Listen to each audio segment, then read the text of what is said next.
Well guys, I think we finally got somewhere. It fits in the hangar with room to spare. I've got four inches maybe. I don't know if I'm gonna be able to put these lights back in, but who cares? I'll move them. Finally got the bush wheels on there. Had to wheel it out of the hangar so I could lift it up high enough and swap it out for those little teeny tires. And it's awesome. It's freaking awesome. I'm gonna go through a wrap up of it, what I did, and but first I'm gonna show you who helped me. This is how she helped me. Looks like you're taking a dump. Oh yeah, let's see this. Oh, am I gonna hit that? Let's see this. Heater?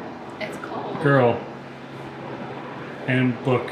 I helped. You said I helped. Yeah, she did help actually. She came up with some good ideas and she helped me. I had to lift the tail. She slid the sawhorse underneath there, took it out, helped me push it back in, helped me check the wing height so it didn't hit the roof. She was actually a lot of help. But mostly I did this. But mostly she did that. Got the heat right there, going right up your skirt. The spinner is like above my nose. So cool, so cool. All right, I'm gonna come back tomorrow or the next day. I'm waiting on some axle nuts from Tony. I wasn't sent the proper ones, so I gotta get those on. And then I actually, in my moment of frustration of worried about getting it in here with the big tires, I let too much of the shock nitrogen air out. So I've got to take the shocks off and go take it to a place to fill it up with nitrogen. Yeah, don't do that. 140 PSI is actually, I guess, somewhere around that range is where you start. That's what mine came with, and then you adjust from there. So I'll touch bases with you guys when I'm back in the hangar. All right, this is gonna be the first flight with the new gear. We're gonna take it easy and feel her out.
There's the gear, it's on there.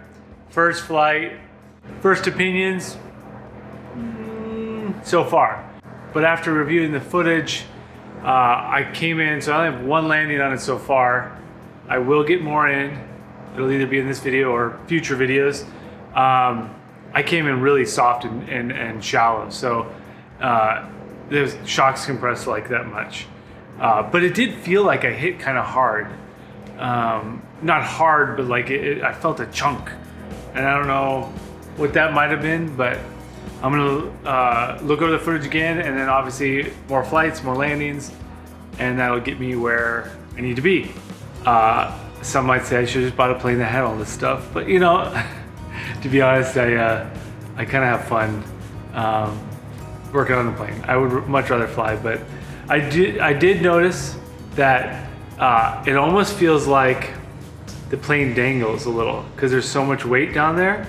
It feels like it does this. Installation, as you saw, my frustrations, Tony, I can't say enough about at TK1.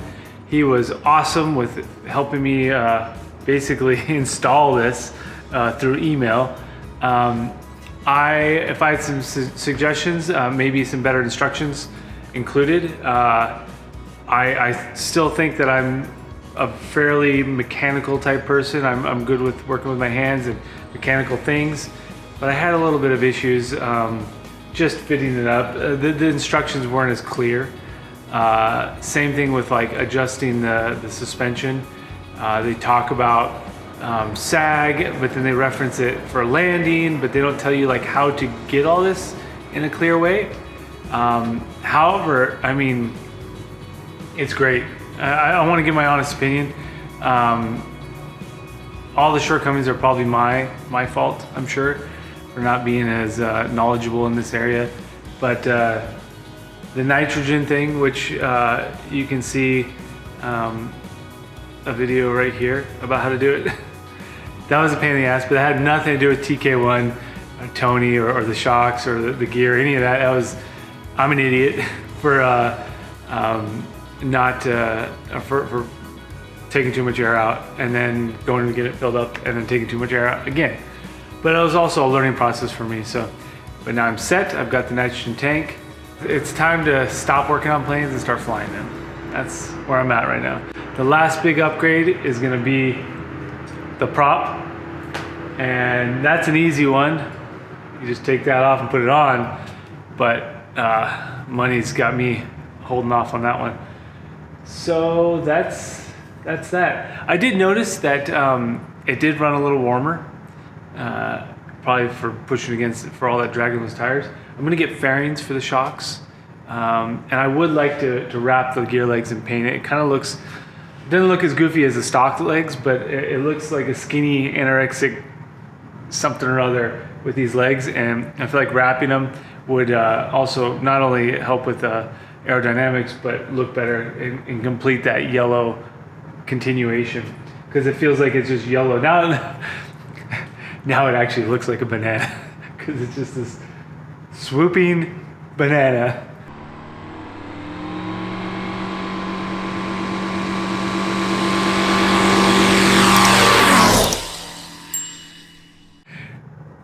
Tip. Here's a tip for you guys. When you're bleeding the brakes, make sure your parking brake is not on. Otherwise, you're gonna have brake fluid all over you. You're sitting there pumping and then just